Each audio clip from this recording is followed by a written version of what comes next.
Hi, and welcome to a Sober Girls podcast. I'm your host, Sherry, and I have been through my own ups and downs with sobriety. And if you're listening to this, then you have taken the first step to making a change in your life and finding a community to help you through it. Now, let's start this journey together.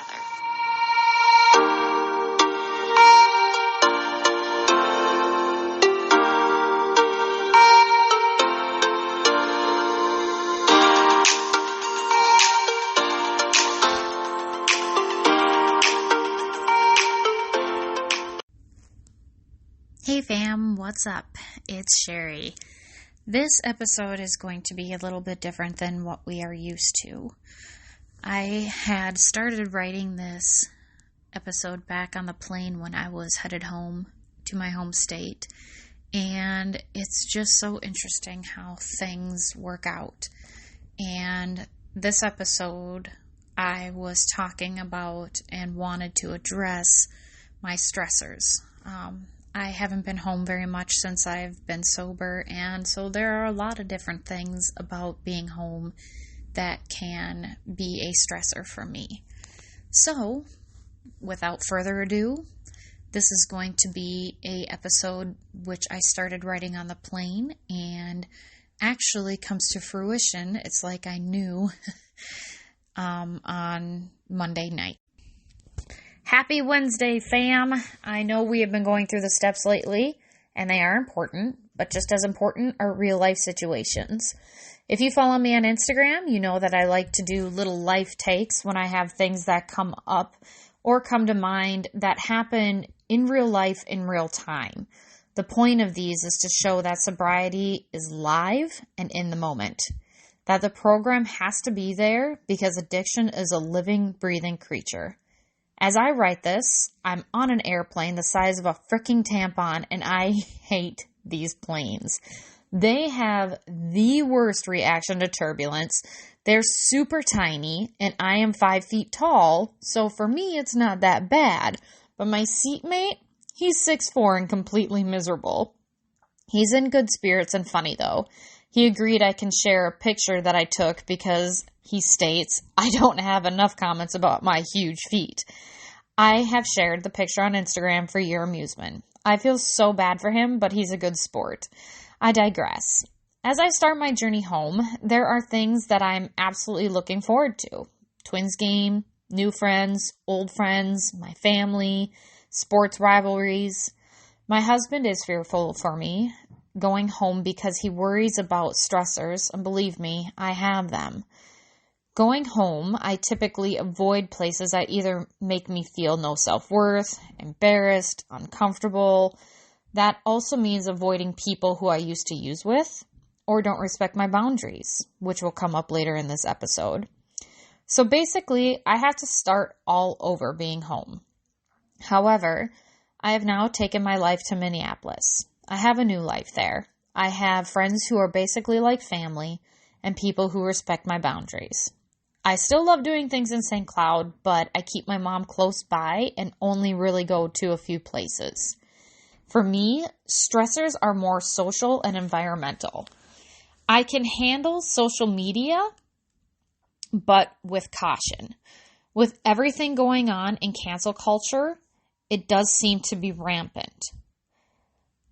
There is so much going on with Me Too culture, political division, polarizing issues, and sexual assault. So there is never a lack of content to make us feel stressed and anxious in social media, as well as in our marriages, relationships, work, school, friends. However, when it comes to stressors, my largest spiral comes from sexual assault. Reading it, seeing it, and a few months ago, one of my favorite baseball players was accused of sexual assault. I had seen a lot of it over the past few months, and especially the past few years. I am on Twitter, and Twitter is the most amazing app for me. I have met some of the most amazing people, and as a blog baseball writer, it's also great to talk with other baseball fans. But when it comes to things like sexual assault, I struggle. Thank God for the mute button. But it doesn't stop me from being curious. Curious because I want justice, understanding, and to not feel alone. I want to know that others have experienced what I have, that I'm not crazy.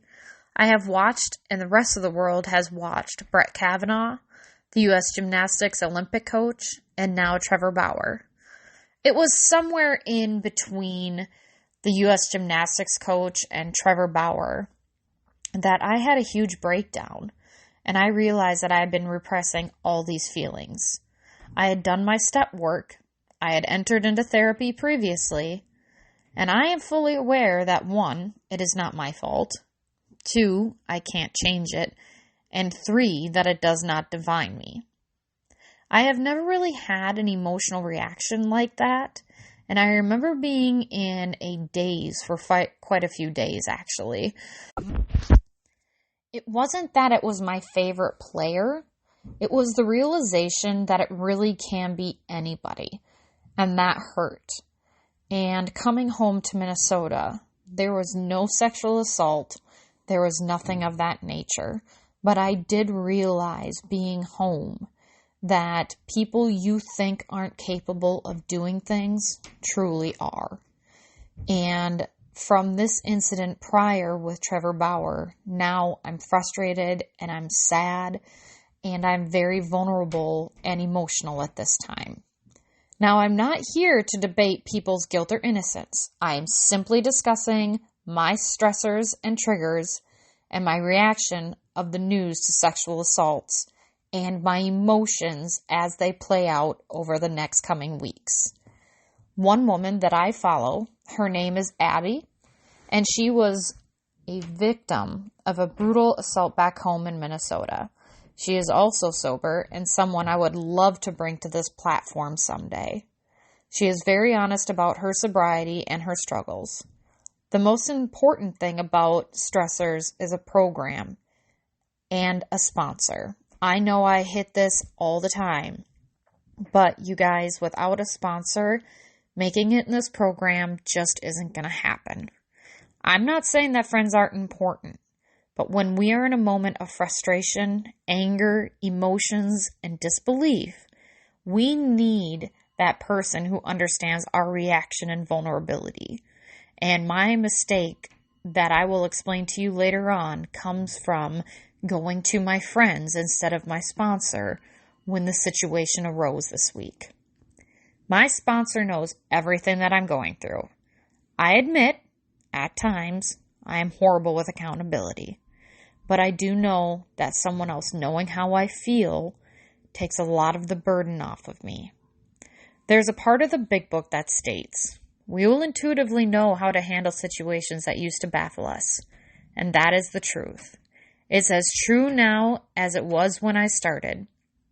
Before I got clean, I would not make good decisions. And I would purposely not make good decisions or care about how my decisions would affect anybody else. I was very selfish and self-centered and didn't care about anybody else's emotions but my own.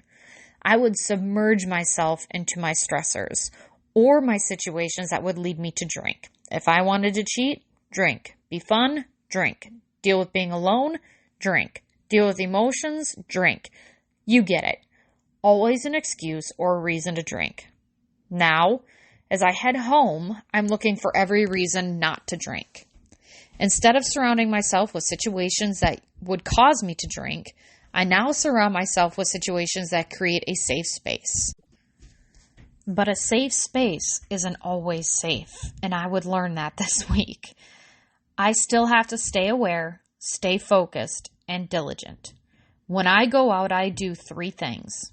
Go with another person, tell someone I'm not drinking. This creates accountability and someone to have your back in all situations. And 3, tell your sponsor. These are not a fail-safe, but they are great ways to stay sober in a situation where there may be alcohol. Now, all of this being said, you need to understand that even with 11 and a half years of sobriety, I still take all these precautions. If you are new in sobriety, it is my suggestion that you talk to your sponsor and come up with a plan. If you cannot stay away from the drink, you need to avoid places that truly affect you. That may mean family events, weddings, and graduations. Yep, I said it. Avoid family. In my last episode, we discussed how some families can be a source of stress, and if they're not supportive, understanding, or there is unresolved issues, this will not be a good place for you. I fully recommend doing all the steps prior to attempting to re-enter a situation like that. As we sober up, become self-aware, we understand our stressors, our strength, and our weaknesses, and we are able to handle life on life's terms. When I go out, or even am alone, I don't have the compulsion to drink. I don't miss the hangovers. I don't miss the upset stomach and being ill. There are going to be times when you have moments of nostalgia. One part for me is baseball and beer. There's nothing like baseball games on a beautiful summer day and having a cold beer watching your favorite team. But that isn't a drink issue. That's a nostalgia issue. Baseball actually is the one thing that grounds me. It's beautiful. When I'm at a game now, I don't even stress the beer. Just, is this the time we're finally going to win? I'm a Twins fan, so I'm sure a lot of you can understand that sentiment. The best part of being sober is not living in the past or creating new memories. I admit, there are days when I am self-conscious and I hold back. I still have a fear of rejection or disappointing people, but overall, I love the freedom of being myself. Last year, right before the pandemic, I went to Disney World with one of my friends. And if there was ever a time I was myself, this was it. We ran and skipped and sang our way through the park, collected pins, saw characters, took pictures, and created memories that will last for a lifetime. It's not about reinventing yourself. It's about finding yourself.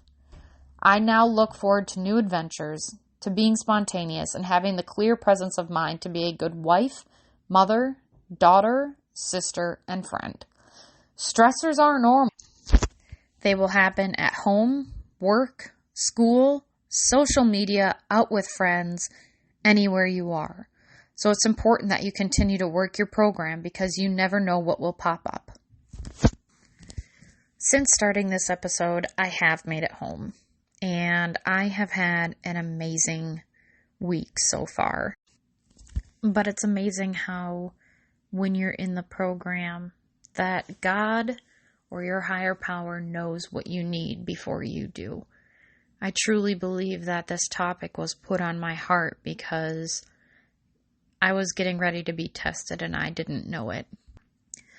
The next part of the podcast is going to be very hard for me. So I am going to be recording and there might be parts where I end up getting emotional. But the best thing about that is that you are going to be able to see how things truly work in real time in sobriety.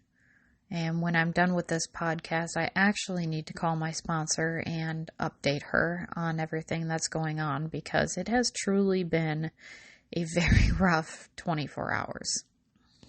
I truly have had, so far, the best week. I met up with some of my friends at a baseball game, and it was hands down the best time that I had ever had. A couple of years ago, I had met a couple of friends on Twitter. I am on Twitter for a number of different reasons, and these are some of the best people I have ever met in my life. They have been there for me through some of the worst times. People I confide in and genuinely trust. But this weekend, I was also shown the ugly, scary side of Twitter.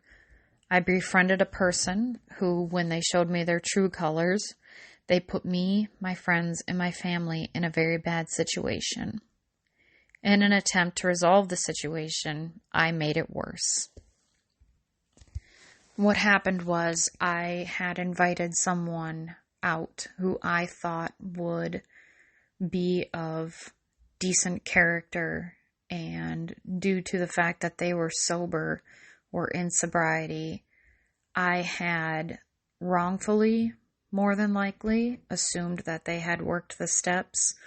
I had hoped that their character defects were somewhat under control, or at least there was accountability and understanding.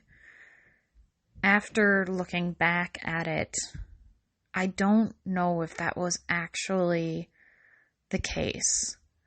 And if you ever have an inkling or a bad feeling about something, trust your gut. Because when we do things that we think are kind or loving, that can be our own character defect, our need for righting all of our wrongs in the past, believing in people, believing in the good in people. And I know for me that is a character defect of mine, is to truly see the best in everybody and hope that people in sobriety will act as I do. The person that showed up made my group of friends very uncomfortable, and I did not know enough about this person to expose them to my friends, and that part is on me. That part is a decision I made out of wanting to be a good person, and I ended up allowing someone who had ill intentions, or at the least, selfish intentions. When I ended up hearing from this person again, they were very angry with me and angry with my friends and said a lot of very ugly things. And in an attempt to resolve the situation, I made it worse. I thought I was handling it the best way I could without causing drama. The situation itself regarding the person didn't stress me because I'm used to dealing with people in early sobriety. I am used to dealing with narcissists, but it affected my friends, and that's what bothered me. In an attempt to create that safe space I was talking about earlier, I caused harm. And this is what I mean by sobriety is a living, breathing thing. I cannot control what people think of me or my friends, but I can control my reactions. And even when you intend to do things for good, if we are doing it for ourselves or think that we know the best outcome, then the result will not be genuine. Now that I'm in the middle of this stressor, I reached out to my sponsor and let her know my sobriety itself wasn't in jeopardy, but I'm unsure how to handle the emotions in the situation. And let me tell you, if I didn't have a sponsor and a mature mindset, I would have been on the defensive and pointing fingers instead of owning my own part.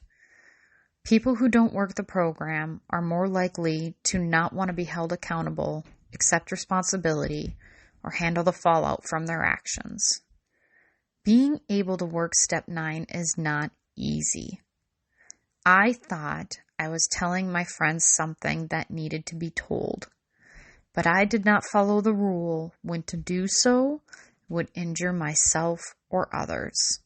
So when I told my friends the fear that I had about this person, they immediately wanted to know why I would bring someone into their lives that is so toxic and had such horrible things to say about them. And the truth is, I simply didn't know. The person fooled me for over a year, and I just simply didn't trust my gut. I wanted to believe in their goodness and intentions. So when it all fell apart Monday night, it caused a lot of pain. Admitting when you're wrong is hard, but it's necessary. Because without it, we build resentments, and resentments cause relapse. We relapse before the first drink. Do not forget that. One day at a time is all we are granted. Now, I don't know how the situation resolves, or however truly it's going to work out. I know I did my part to not just do damage control, but sincere, genuine step work. And I can only hope that it ends in friendships being healed again. I just want you to know that this is real life. This is how things happen to us. and how we grow in sobriety and work our program in times of stress and anxiety. We are not exempt from stressors because we quit drinking. I have learned from this experience a few things. Even good intentions can have poor outcomes. Working my program is vital. And just because someone is in sobriety doesn't mean they work their program.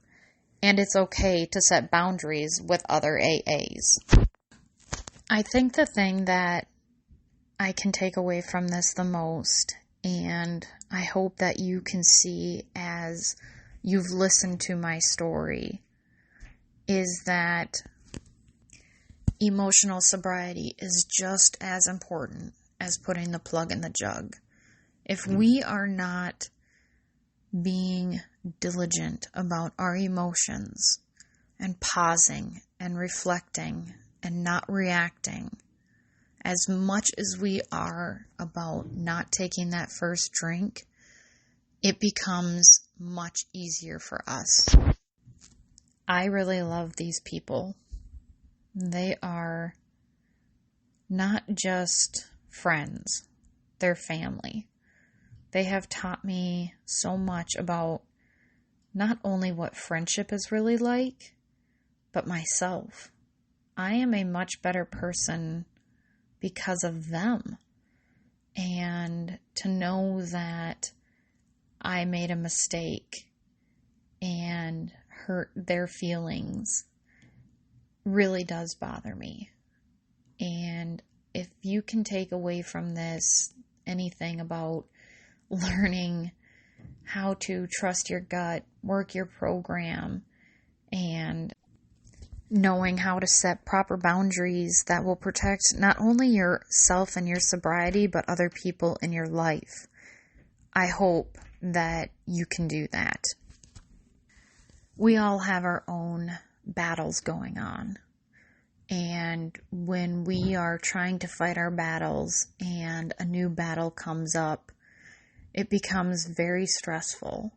And so we never know truly what people are going through.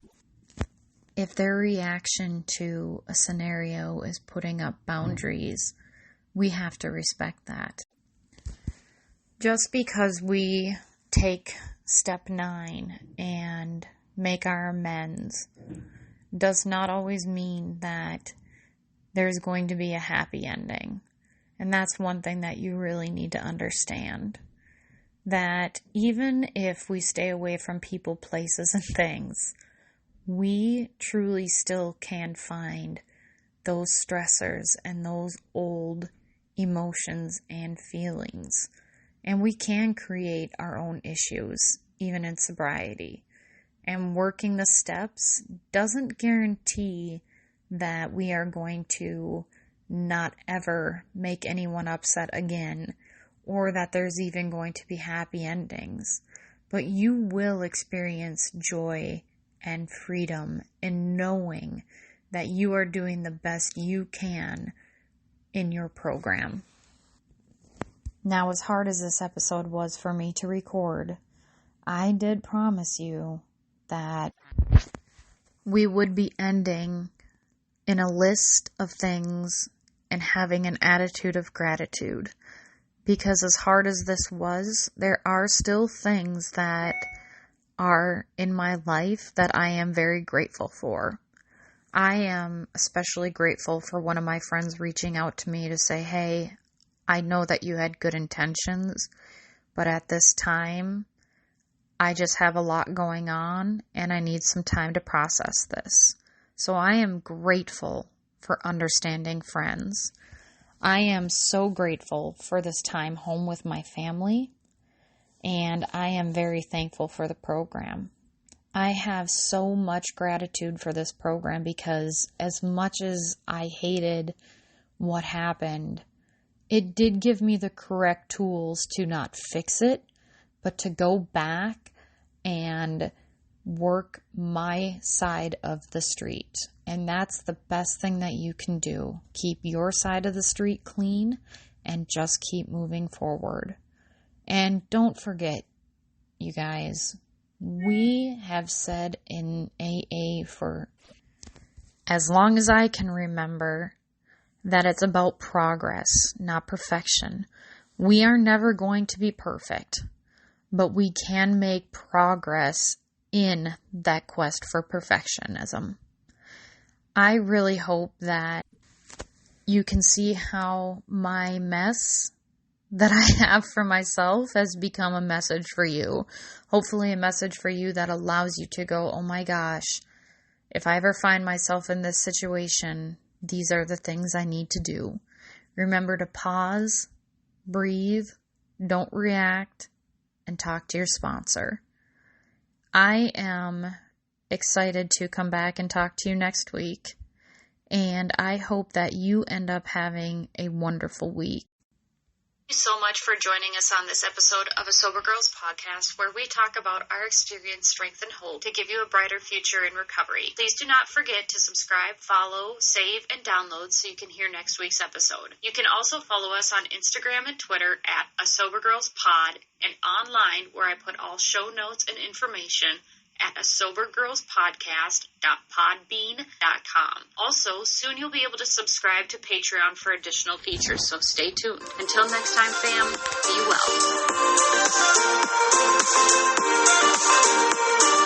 well.